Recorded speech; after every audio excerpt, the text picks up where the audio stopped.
Okay, so today what I want to do is just wrap some stuff up, do just some final thoughts. I think these will help you with the final essay question in the course, the one that's on the final exam. So, first thing about a lot of the stuff about the brain and brain and behavior and putting them together is that it's counterintuitive. And the question I guess I can ask you is, would you design a nervous system like this? Would you design a nervous system that had vision way back here instead of right near the eyes? Seems like a long trip. Why would you want such a long trip? Would you do motion and object perception separately? No, we just found out the other day, we talked about this. Would you do object detection and motion and color? Would you do it all separately? Or would you do that all together? So you probably wouldn't, right? Would you have the understanding of language separate from the production of language? Which they are. Broca's area and Wernicke's area. Wernicke's is understanding, Broca's is production. Would you do that? If you were engineering something, you probably would. So the brain, I mentioned this, I think, on the very first slide, the very first day I said the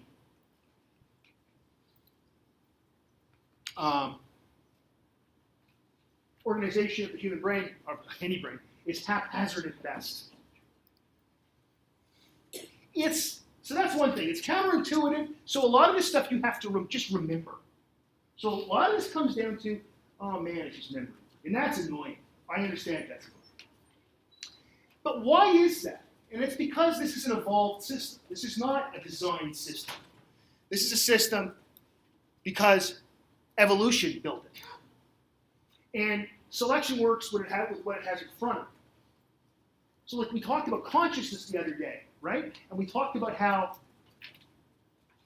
not only do we not know what it is and we know how to measure it, but the idea that we have this sort of sense of self, that humans have a sense of self, and other animals probably do to some point.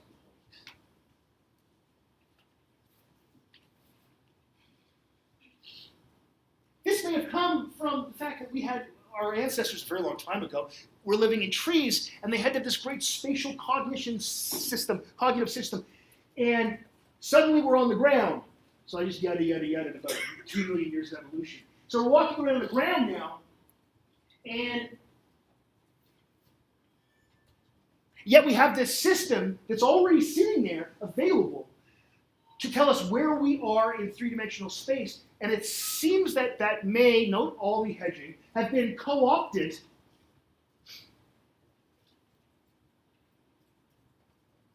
and become our sense of self, our consciousness. Mind blown.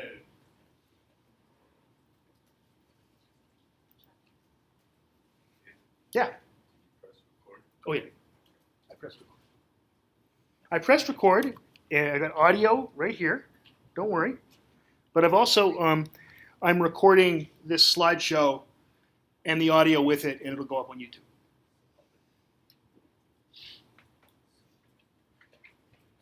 It'll be released tomorrow. Tomorrow is, in fact, the Canadian National Day of Podcast. You probably don't think that's true. It's December 1st every year. So one of the things, remember, evolution is about function. Understanding function can help us understand mechanism.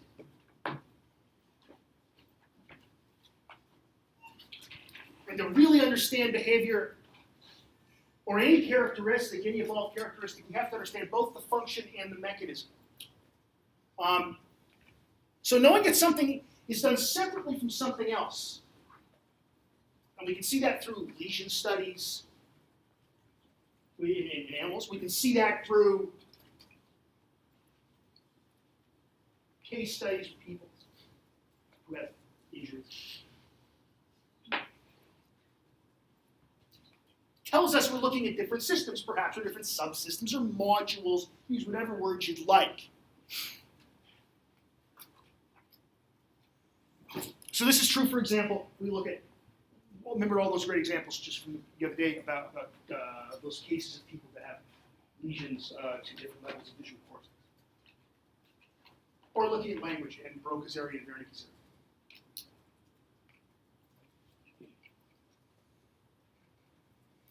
And one of the things that I've always said about this class in general is that we've learned a lot about function from dysfunction. So that sort of segues from the most recent thing. We know that V1 sends information out because of case studies of people having blind sight.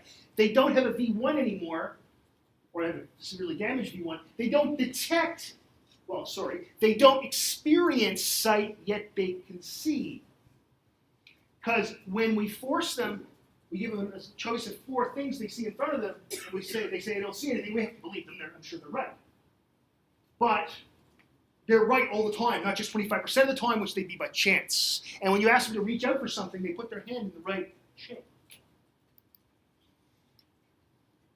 We know about V4 in color because of the case of that artist guy, whose initials I forget.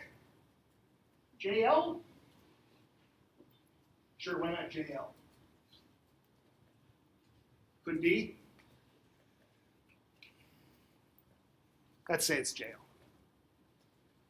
JL gets damaged to V4, carbon monoxide poisoning. Artist can't anymore imagine color. Not just can't see color, can't imagine color. This tells us, this is a single case, tells us that V4 must do color. Then we take a look and we say, oh, blobs do color. We see that. And projections go from blob cells in V1 to V4. V4 doesn't color.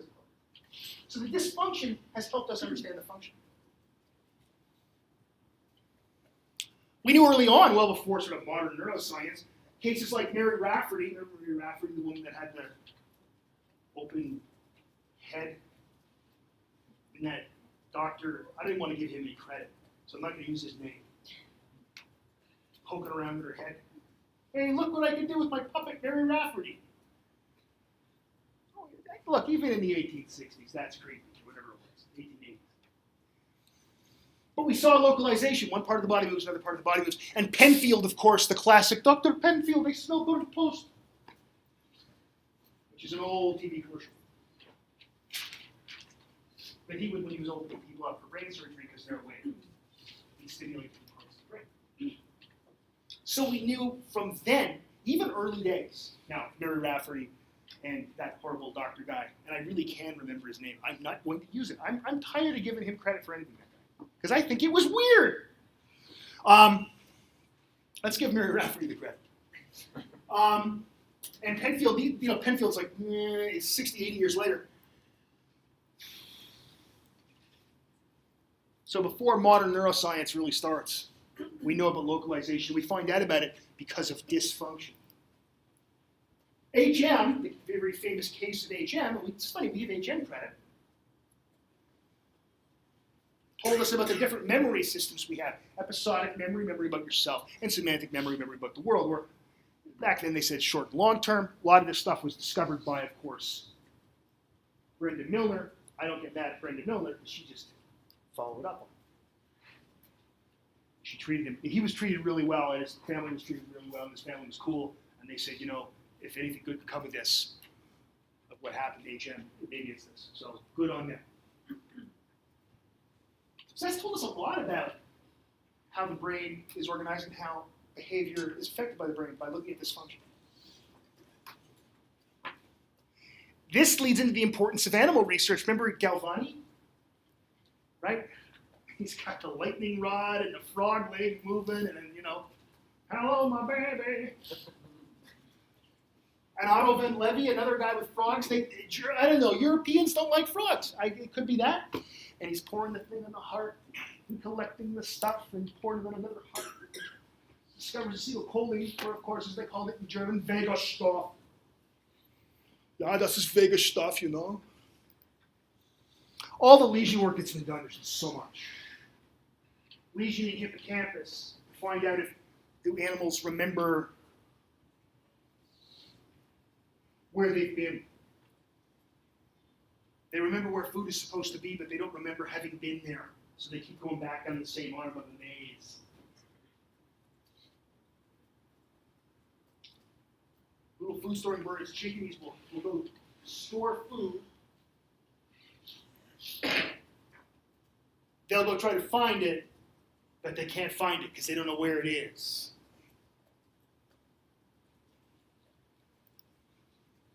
We talked about long-term potentiation, blocking long-term potentiation. with an NMDA antagonist and showing that it impairs learning in the Morris Watermans.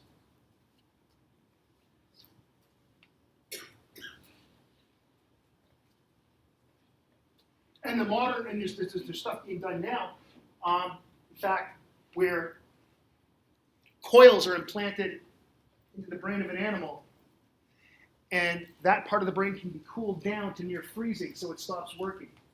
And then you can test it in a behavioral task. And the neat thing is that it's reversible because you let it warm back up and then that part of the brain works again. And while this stuff isn't done on people, it tells us generally about nervous systems. That's really cutting edge stuff. Most of that stuff, a lot of that stuff's being done right now in the departments of psychology and neuroscience at University of Western Ontario here in Canada.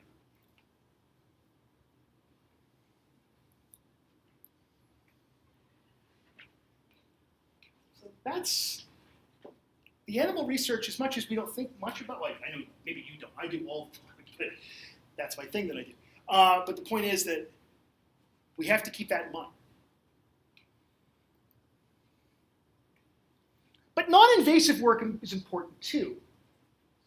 Work on the visual field, left and right visual field, saying that we recognize words more quickly in the right visual field and spatial organizational things in the left visual field. That's, again, originally split brain patients, but that also works with you and I. The spatial cognition work that I talked about just the other day, it's completely non-invasive. Completely non-invasive, right? Yet it gives us an idea that we may have these specialized systems for, say, spatial orientation, geometric senses, etc. Neurological tests in general are non-invasive. I talked the other day about a neurologist asking you what these things are. We had the example of the case of the person who couldn't name what objects did. Or sorry, couldn't name objects, but could only name what they did. What are these? Those are devices for opening locks. You mean keys? Yes, exactly. So what are they called? It's an apparatus whereby you put it in a lock. The amazing thing in cases like that is they can use the word keys in a sentence. They just can't name the object. Mind-blowing. Amazing stuff.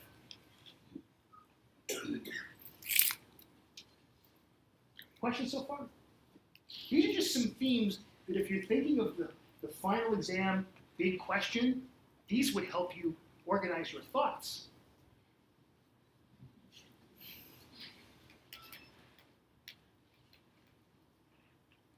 MRI. fMRI is a non-invasive thing. You go in, you lie down, it's non-invasive because they don't have to give you any radioactive glucose, which is delicious. But they don't have to do that like you do a PET scan. It's new radioactive glucose from Gatorade. You know, that's why we need government regulation of things, because they have that out already. My son would be drinking them all day and all night. If I asked him, what do you do in school today? He goes, well, I went to Max, got a Gatorade. Okay, did you do anything like with the learning? Well, I went to lunch. Oh, good, okay. Carry on. Never understood that. Kids never want to tell their parents what they did at school. Did you go to school today? I don't know.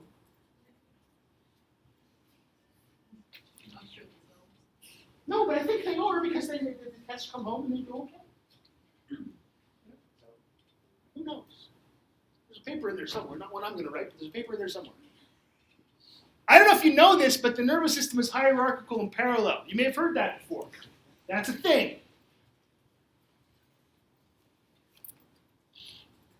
Rhiannon and I were talking, she came by my office, asked me a couple questions today, and we were talking about human visual system and how there's no lag. You know, like when you play video games, sometimes there's lag. You do something with your controller, and it happens a little bit later because you're going through the internets, right? Which is, as we know, is a series of tubes. Did I get that reference? Probably not. All too young. Nod your head. That's good. Okay, so point is, we get lag on video games. We get no lag. Yet, how slow is a neural impulse? between cells, remember, it's 20, 30 meters per second. Wait, what? It's not a lot faster than Usain Bolt runs. Huh? Yeah. We don't see any lag. Why is that? Well, because everything's happening at once.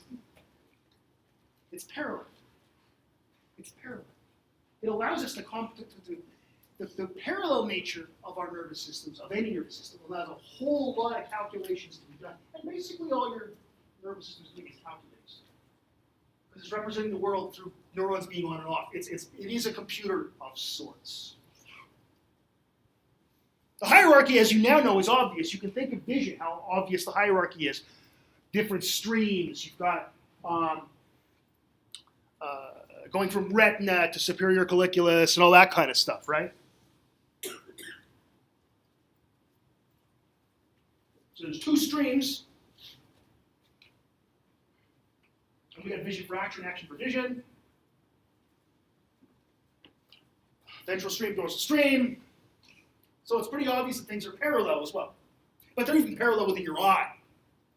They're even parallel when you're detecting.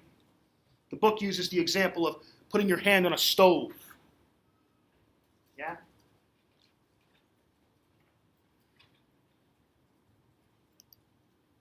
Cell assemblies, this is the idea, this is Donald Hebb's idea, that there is that patterns of activations of whole bunches of cells, and this could be tens of thousands or millions of cells, represent things, represent thoughts perhaps, or represent the world around us.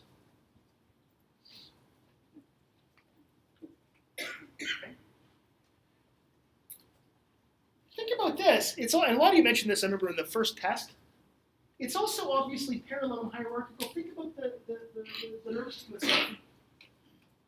You got the nervous system, which you can divide up into the central nervous system, the peripheral nervous system, and the autonomic nervous system. You can divide the central nervous system up into the brain, the spinal column, and the cerebellum. You can divide the peripheral nervous system up, well, not so much. And then you can divide the autonomic nervous system up into the sympathetic and parasympathetic systems. Yeah?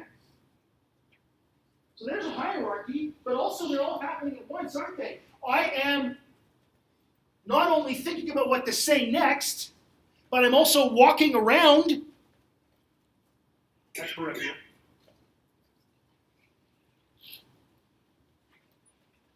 I'm also a little thirsty. That's autonomic. That's all happening at once, but there is a hierarchy. So our nervous system, like I said, there's a reason this has been a big, important theme throughout the class, and that's that it's one of the key concepts of behavioral neuroscience, is the idea that your nervous system is hierarchical and parallel. Yeah, I think it's one of the key concepts. One of Hewlings-Jackson's principles is probably oftentimes called the Hewlings-Jackson principle. I haven't seen one of these pens that have different colors since I was a kid. This is exciting to me. I didn't think they made these anymore. Shiny objects just distract me so easily. It's sad. Hey, look, squirrel, right? And that guy. If that's someone's pen, you should get it, because I'm taking it if no one's taking that pen. Because I'm very excited that those pens still exist. But when I was a kid, they were just red, black, green, blue. Here we've got kind of a mauve and a pinkish hue. What a time to be alive. Question so far. Like I said, if you think of each of these slides is like a theme for the course. Each of these slides is like a theme for the course. And you'll be able to see it uploaded on YouTube. This is done with Keynote, so they're PowerPoints, so that's why I'm able to record like that, so it's different. It's like I'm Steve Jobs and I'm going to introduce a new product. It's the iBrain. We think you're going to love it. Now, if you think when you're studying of all these different things as being different themes, I think you're in good shape. It's a way to organize your studying. Because it's probably the case when I have a question that's supposed to wrap everything up that it's going to have one or maybe two or maybe, probably not a whole lot more than that, of these themes as part of the question, and therefore the answer. Okay? Any questions so far?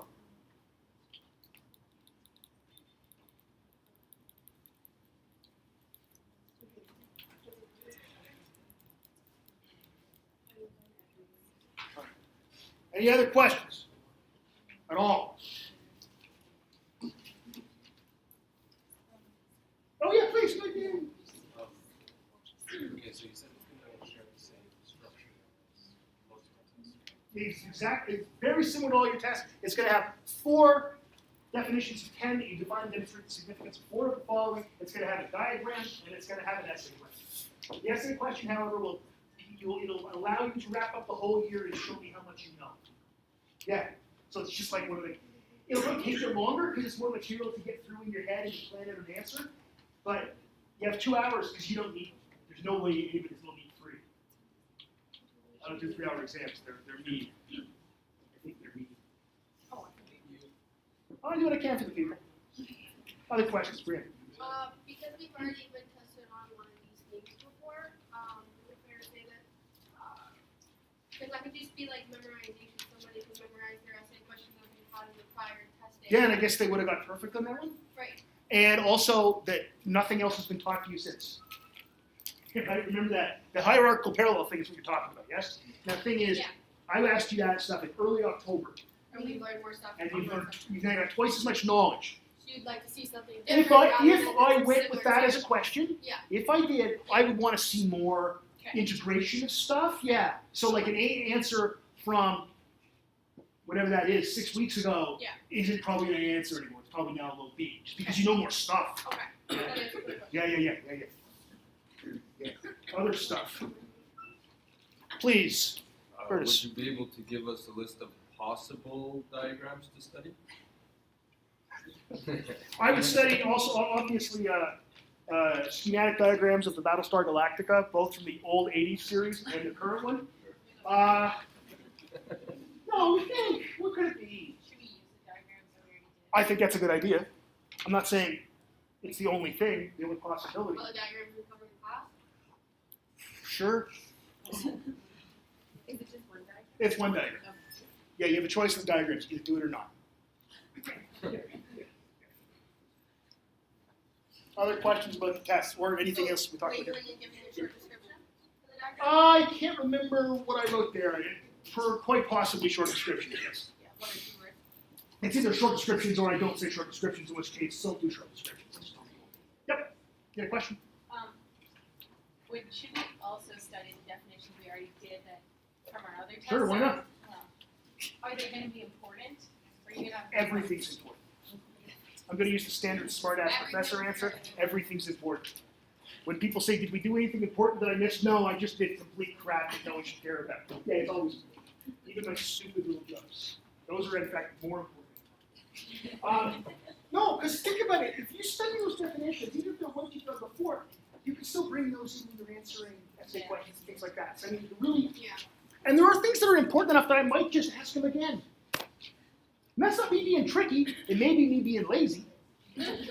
That's possible. That's conceivable. That's an alternative hypothesis.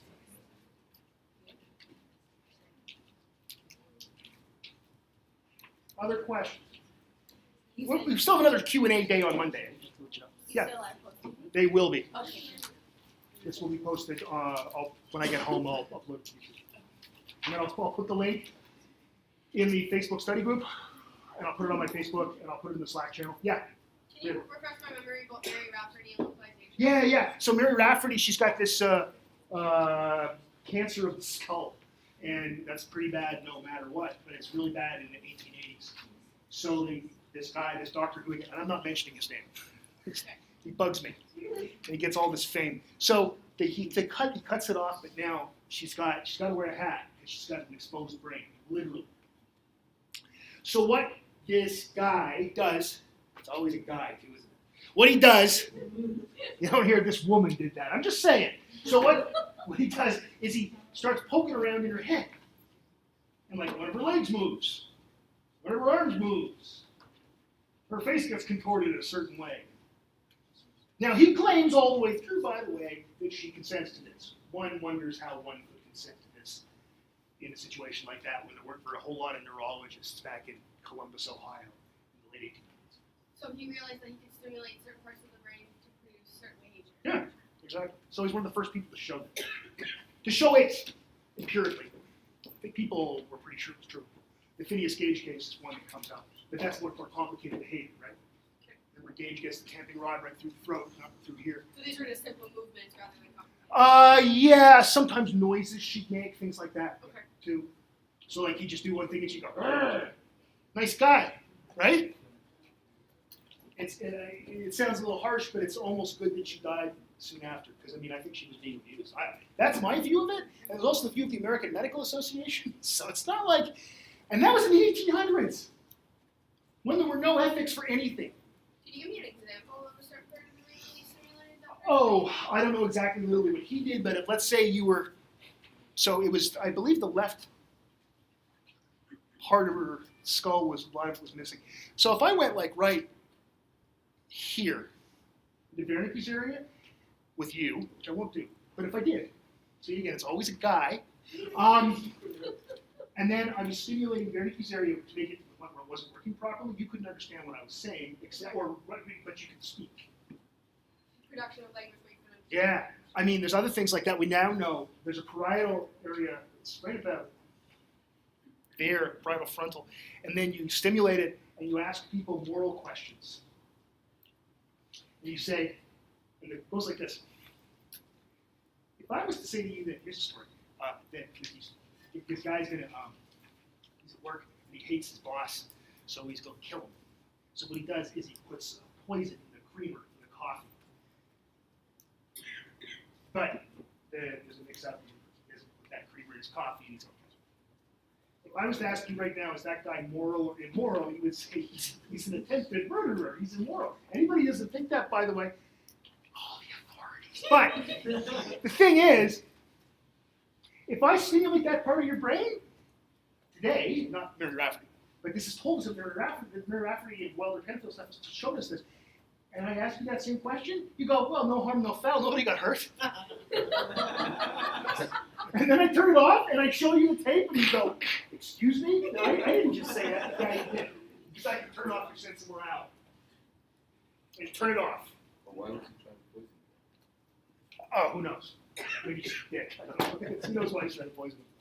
I didn't write the story. And it's probably more complicated. But yeah, it's amazing. And so we have all these things that are localized. Now that's something we've talked about, localization. Things can be localized, but generally you still need the whole thing. You need the whole brain to work.